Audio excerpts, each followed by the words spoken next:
Hello viewers, welcome once again to another edition of our women's program Karampai. Today we are in Madan Right Laban and we are in the house of Kong Battinora Rani. She is the secretary currently of Seng Trey Lang Ki Kanthay. But earlier to that, she had, of course, been working with the central government and she's retired since 2012. And now she is, of course, leading a beautiful retired life. But she also comes from a very illustrious family, should I add, because she is the third generation of the great Hajam Kishore Singh, the founder of the Unitarian Church here. Well, she will be narrating her experiences, what has changed from the times that she had lived to the time that we are here today in this year, and so much of shared experiences. And she's also a very active social worker, spends her quality time with her grandchildren, etc. So I heartily welcome you to this program and welcome Kong Battinora Rani too to this program. Thank you so much for giving us your time, Kong. It's a pleasure to be in your beautiful house and to be able to speak to you. As I said in the introduction, you've had a very, very nice experience over the years, right? Yes. Let us go down to memory lane right now. Tell us a little bit about your early childhood, because you said you were born in this place itself. Yes, I was born in this place. My early childhood was very, very interesting and we were always playful, not like now. Now children, they are keeping inside. We were always outside. So we were also very poor family. We have to go to the jungle to collect firewood. We have to, on top of that, we have to wash our own clothes. We have to do every domestic work. Apart from that, then we go to school. Then I studied in Sunderland School for the primary level. Okay. Then I appeared the primary level in that Lady Reed Basic School, which was founded by Margaret Barr itself. Then from there, they start stopping the high school, so I have to move back to KGP. Okay. At the time, KGP was very, very nice school, and they welcome all poor and no discrimination. So we used to go on foot. Okay.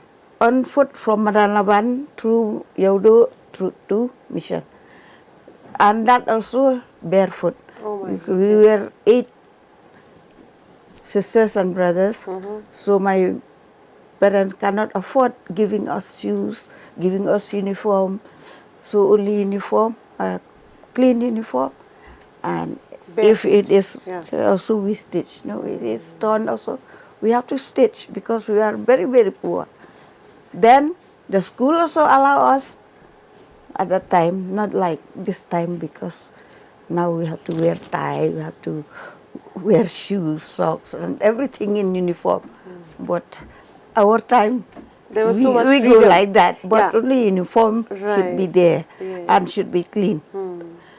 Then I studied there till matric level. I passed matric from KJP High School. Then I started my college life in Sangadev. Okay. Sangadev College. I graduated from Sangadev College.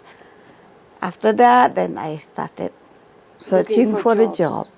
Searching for the job. At the same time, I got married. I got my first daughter. Then after that, I got a job. At the same time, I got children. Got a daughter. At the same time, you studied. I got married. Okay. I got married. Okay. Then I got the first daughter. I named her Battinora Rani. Then after that, I started doing my job, staying with my parents. Then after some time, my grandmother also, she passed away. Then I have to take over her house. I can understand, as you were narrating about the past, it is so vivid, right? It seems that it only happened yesterday. Yet, so many years have passed. Yes. You just said that you'll be turning 75? Yeah. Yeah? By next year, I will be 75. Next year, okay. Well, you look very young, let me tell you this. You don't look 75 at all. Okay, no, but then this place that you described must have been very different, right? Because Shillong, on the whole, and many of its outskirts too, were known for its ecology, for its nature, for its forest, for Yes, its yes. fruit trees, etc. And it was open for everybody to, to share, what God has or nature has provided to all of us. How different was this place when you were a child? Maybe Yeah, there were more fruit not much trees. difference, but the only houses they have made instead of orange trees we used to have before, now they have constructed a house. Houses, Yeah, okay, okay. but the other side, it is a reserve. Uh-huh. Right from before, it is Before. the right Laban, that means under control of right Yes. Laban.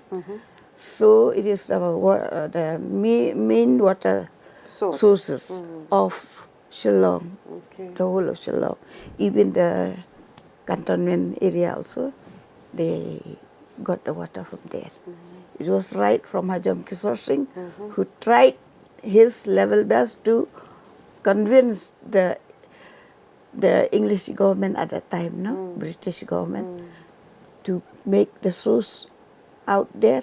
Till now, we are having the same Water. source of water, And that is so and that is important to yeah, preserve so forests, yeah, right? yeah. And the way But this. Madalaban people, they never disturb the forest. Okay. But outsiders, they started now by throwing garbage in the forest. If you go there, you will find all over they spoil. But we, the residents, the pure residents of Manalban, we really respect the nature. Absolutely. Kong, you also come from a very illustrious background, as I said. You're the third generation of Hajom Kishore Singh. Tell us a little Yeah. bit, what stories were you narrated before about this great personality? I have to narrate him because, in brief, as all of us know, he was the founder of Unitarianism in the whole of Northeast. Northeast. I don't say in Khasi and Jaitia Hills, but Karbi also, he went by himself and he created. Then he started like that. The first church is in Jawai. Then it comes to that Jawai side, Nong Talang. Okay. Then it comes to what we call near Shangpung. Now only they have this Sunday school meet in that very place near Shangpung. Okay. But I can, it doesn't come. Oh, yeah. It's okay. You have narrated to Yeah, us. yeah. And so what are the stories that you... Then the Unitarian Church comes afterwards in 1893, because Hajam Kishore Singh was residing in Jawai. He was concentrating his job in Jawai because he was working under the British government. Right. His job in Jawai. I founded the church in Jawai, so he concentrated only that side. Okay. After some time, after he became the Diwan of the Kairim state, then he came to Shillong. Okay. And he got married also as Shillong woman, although she was from somewhere in the Chirapanji area. Okay. But she settled in Maukhar. Okay. He got married there in Maukhar Church under the Christian. He was converted to Christianity at that time. Okay. Then he got married also there. Okay. But after some time, he was a questioning man, no? He doesn't believe only what it was written. He studied all the good books. That means Quran, the Bible, the Gita, and everything he studied. After some time, there was one Hindu, Bengali friend. He came in contact with him. Then he told him that there is one Unitarian minister in Calcutta. Okay. Then he talked. Then he started introducing each other. Then he got the papers and everything. From there, he got more enlightenment that I'm not alone. I'm a Unitarian by myself, alone here. So there are friends also outside who are they are in the same thought, in the like-minded thinking, no? Then he got the encouragement from Reverend C.H.A. Dahl, and he provided him so many books, so many bulletins, so many relating to Unitarianism and how to live a life. Not only to base only on the Bible, but we have to know the other, yeah. So in that way, he founded the church. So I was also born and brought up in the church only, because my mommy also, my mother, father, they belong to Unitarianism. Then I started right from Sunday school. I think my foundation is my Sunday school. How to study, not only to believe in one book. We studied the comparative religion. We studied this Jingsnengdemen, as you know. This is the bare act of Cassie by Reverend Singberry. That from there only it gives us the thing, the enlightenment that we are not alone, or we are not only high or low. Absolutely. It's nice to know that your philosophies are so broad-based, that you have, a feel-good, about all religions as well. And that is so important in today's times as well. Yeah. Now that you have retired, earlier you said that you worked in a different job, and then you switched to the Northeastern Council. And from the Northeastern Council, or NEC, you've retired since 2012. And now you're living a retired life, as I said, with your grandchildren, doing some gardening, etc. But then you're also part of the Sengtre Lanki Kanthay. Tell us a little bit about this organization and what your involvement is all about, because you're also a social worker. Yeah. The Sengtre Lanki Kanthay also was founded by the Rani family. My first president is my auntie, and then the treasurer also was my auntie. They all now passed away. So at that time I was so young, 78. I was concentrating only my job and I was so young. I have not been, a member of that. Then after some time, by the year after my children, I got my first son, second son in 80, then 81, then 85. After that only, after they grew up by 6 to 7 years, I started moving out. Then I involved myself in the Sengtre Lanki Kanthay. At that time, I was just a member only. But at the same time in the church, since 1991, I was selected as the secretary of the Seng Kanthay. At the same time, I was involved in the Seng Kanthay Unitarian Union. The whole of Northeast India, that is we call Seng Kanthay Unitarian Union. Local Seng Kanthay is Unitarian Church Madalaban. So both the capacity I have to run. At the same time, I hold as the secretary of the Sunday school.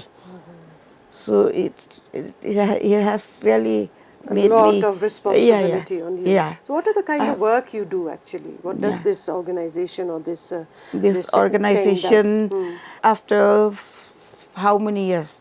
It was set up in 1978. Then after that, they were fighting. At that time, we don't have any fund. They were going house to house to collect donation so that we can start a crèche. That is the main aim of. And those days the collection was so little. Little, 10 rupees or 5 rupees. But still then, another, that means widespread, the whole of Madalaban for the crèche. That also we mobilize fund from the residents donation from all the residents and the well-wishers. Then only in 1992, the crèche came up without any building, without anything. But the Darbar Shlong has given us the thing, the community hall, Okay. to start up Okay. community hall with 2-3 beds like that. Then since that time, it was improving, and developing till now. We have got our own building. Okay. And then 1997, we moved to the permanent campus there in near, have you seen, on the way? Okay, yes, Yeah, yes. near Unitarian Church only. Right, right, right. So besides running the crèche, what other really for the welfare of women, and especially because So it's we used to organize this awareness program, like child marriage. or against Then child marriage. we coordinate with the Slavan State Dispensary for enlightening the mothers, especially how to take care of the children, how to take care of themselves, how to know the family planning and all. Then side by side, the church, Sengente is very, very active in leading for the women. So in the year 2008, we were selected to attend the first convocation of the Unitarian Women Organization.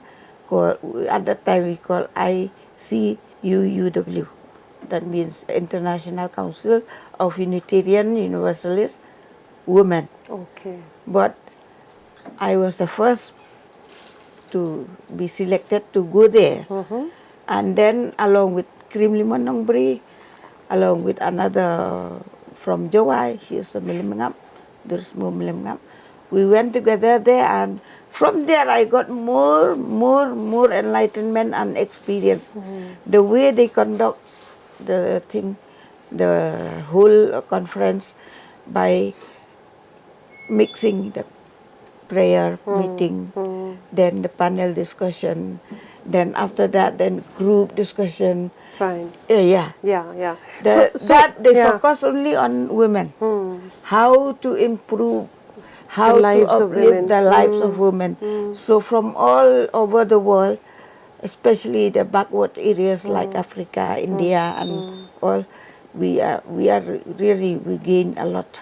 So they like us very much about that.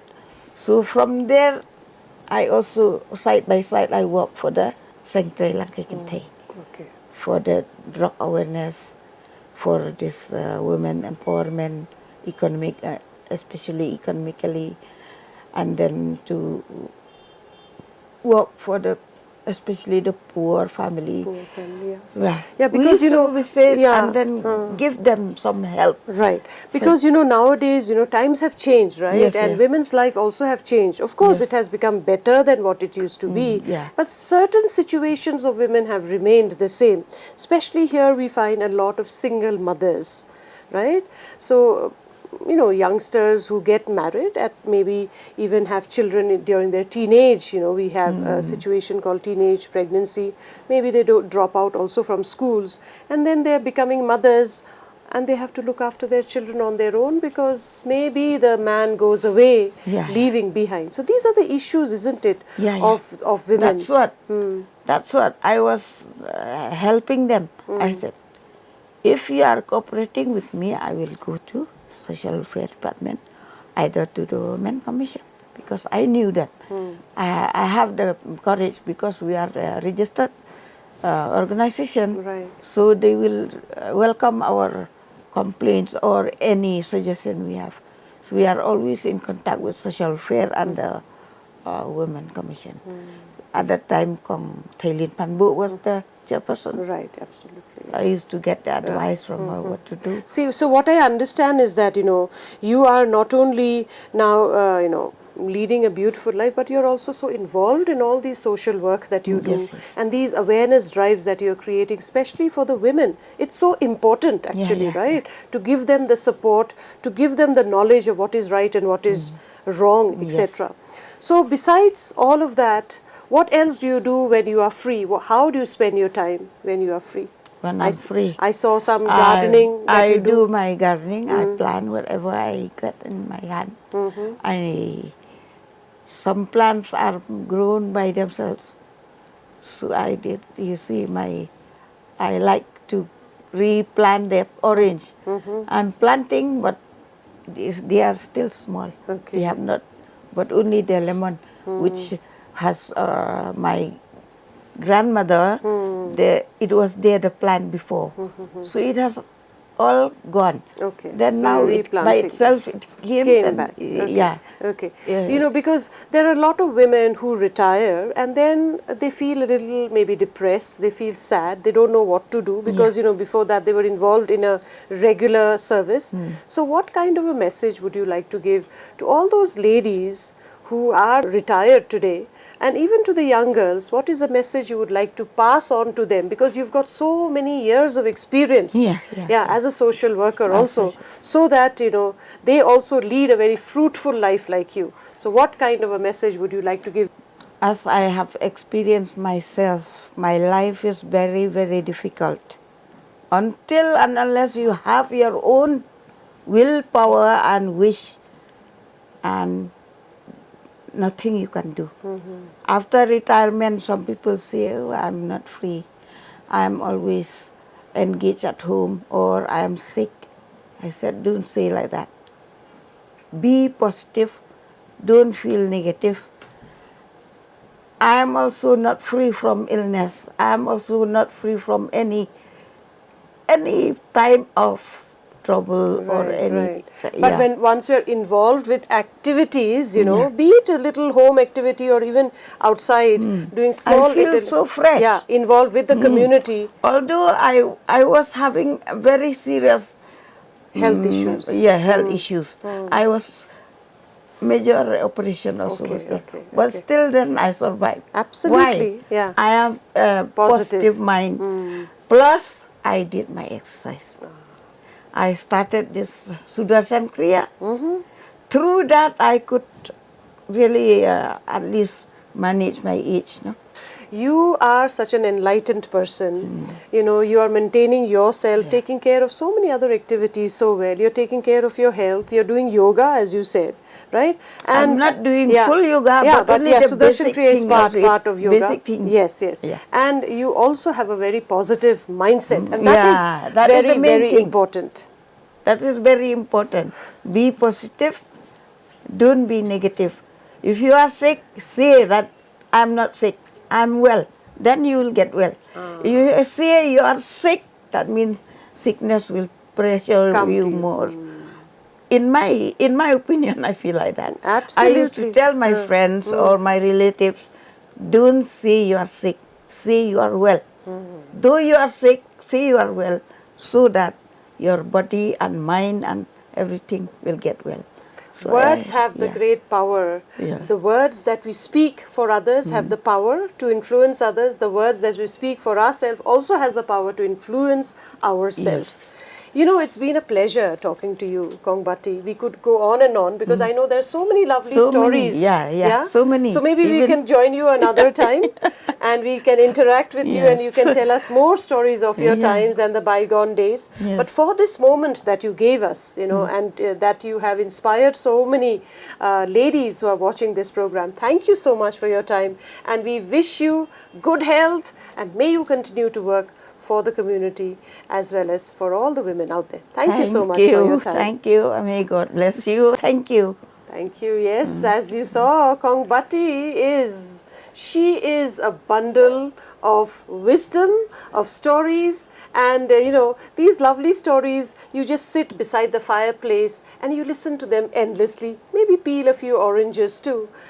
And we could have gone on, but then time is a constraint. Well, we hope that you have just enjoyed this interaction. But her final words, please make a note of it, that be positive, think good of yourself, and then you will have a healthy life. On that note, we take leave from this beautiful home of Kong Battinora Rani. And until next time, from the two of us here and from the entire team of Doordarshan, it's wishing you goodbye.